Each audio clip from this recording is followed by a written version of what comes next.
A moment of extreme tension in Sloviansk today as the morning shoppers emerged from their homes. Gunmen suddenly took up defensive positions. There was a rumour that government forces were about to attack the rebellious town in eastern Ukraine. But in the end, the attack never came. Despite the threat of what the Kiev government called an anti-terrorist operation, the people here have remained resolutely in place, and the barricades are still standing.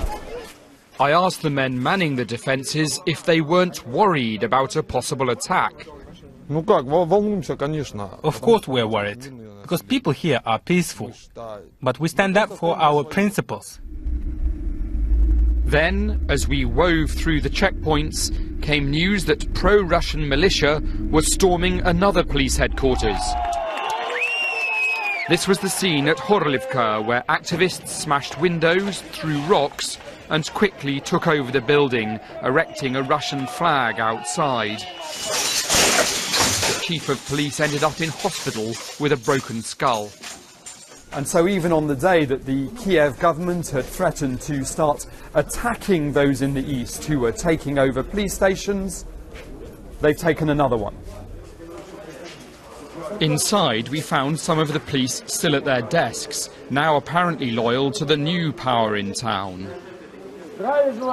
Then these pictures emerged, in which a man who claims to be a lieutenant colonel in the Russian army addresses some of the police after the raid.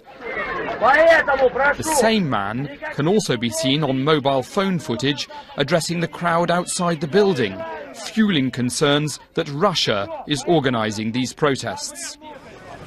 But in the crowd of supporters we found many people with genuine grievances against the Ukrainian government.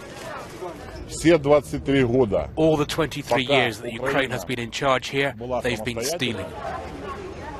It was all further evidence that Kiev is struggling to control the rebellious east, though the number of people actively supporting the uprising is still quite small. Daniel Sandford, BBC News, Horlivka.